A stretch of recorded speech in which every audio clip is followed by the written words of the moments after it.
it's Drew Oakland. Today's going to be a very action-packed video for you guys because we are attending the Winter Jumper Classic in Dino Valley Village. I'm really excited because I still don't know who I'm going to take, and it's kind of last minute, but it's actually a really fun show that they host every year. It's a fundraiser. All of Yorvik has been covered in snow for the past week, so what better place for me to decide to take my horses than another place covered in snow? So I had a look at all my horses and decided that Griffin and Solo are definitely going to be the most reliable horses to take. So I packed up all of their tech and all their necessities, and then the first order of business was to lunge Griffin because I had a feeling he was just going to have a lot of energy and be maybe a little insane, and I was definitely right. We had some galloping to get out, but we ended on a pretty good place, and I'm pretty happy with it.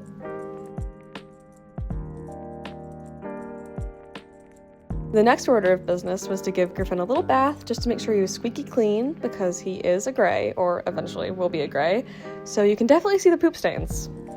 Next up, Solo got a little bath because she is a buckskin and you can absolutely see the stains on her. Once they dried, I loaded all the kids into the trailer. We got Solo on first and she was awesome. And then Griffin, which we have a lovely little trailer cam for you to watch. Isn't he cute? And then we were off.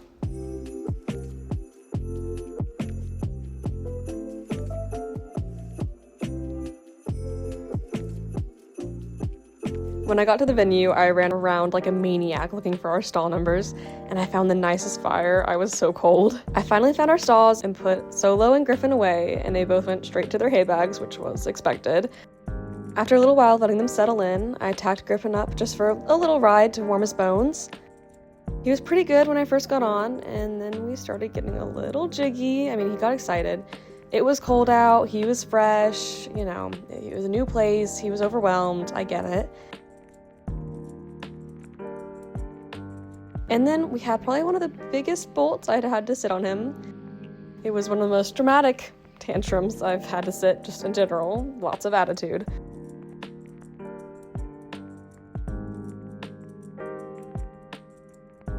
After he got that out of his system, he was fine. I mean, we just worked on some canter and a little bit of trot, and I'm definitely glad that that happened today and not tomorrow, hopefully, cross our fingers. After I untacked him, he just went back to munching on his hay, and I filled up his hay bag. Then I got Solo and tacked her up. She was definitely much better than Griffin. Our objective for her was just to warm up those tendons so she wouldn't be stiff tomorrow. I have her enrolled in the Passants, and then Griffin is enrolled in just the regular meter .05 class.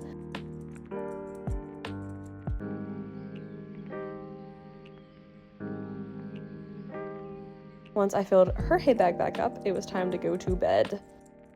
I've rented out the cutest room in this little cabin here in the village, and I'm so excited because it looks really warm in there and I am freezing, so I'm gonna see you guys tomorrow. Good morning, everyone. It's the next day. I am freezing again. Somehow it got colder. I went to the barn and just took care of the horses, and then it was on to Griffin's very early ride. So we tacked him up, started on some warm-up jumps, just little ones to begin with, and then we got on to some progressively larger verticals where we did take a rail, but I always believe it's good to take a rail before you go in. It just sharpens up the horses.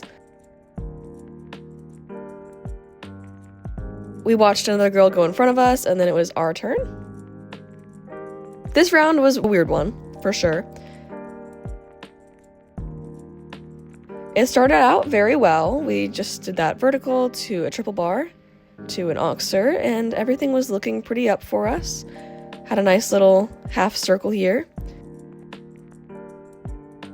And then after this vertical, it started getting a little silly. He just got strung out and a little wobbly through this straight line.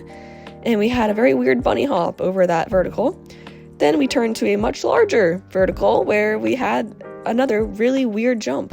And if you were to ask me how that rail stayed up, I would not be able to tell you. I ended up getting him back through that turn, and our last two jumps were decent, or as decent as they could be at this point. But overall, I say, you know what, a clean round's a clean round, for sure. After that, I just walked him back to the stable and untacked him. Now it's Miss Solo's turn, so she gets tacked up. And you will notice her flowing mane, because at this show, braids were optional, and let me tell you, that's an intimidating mane to braid. So her warm-up was just the same thing, a little bit of canter, some small jumps. However, I took her a little bit bigger in the warm-up just because she was in the passants and I wasn't sure how big it was going to get. We started out with the passants, fairly easy round to begin with. You still gotta stay on your toes because you really never know when you might get a rail. Then the rounds progressively got a little larger. And we definitely had a couple more rounds that I'm showing here for just the sake of time. They ended up not going any higher than this for the sake of people betting on how many holes we could go up. I didn't want them spending too much money. It ended up being just me and this other girl in the last round. The other girl did fabulously though, and I was happy to tie with her. I just walked Solo back, and it was time to get them ready to go out. This show went pretty well. It was very short, but very cold. So if you don't mind, I'm going to probably get these guys on the road before they freeze, and before I freeze. But I will see you guys in my next video. Bye!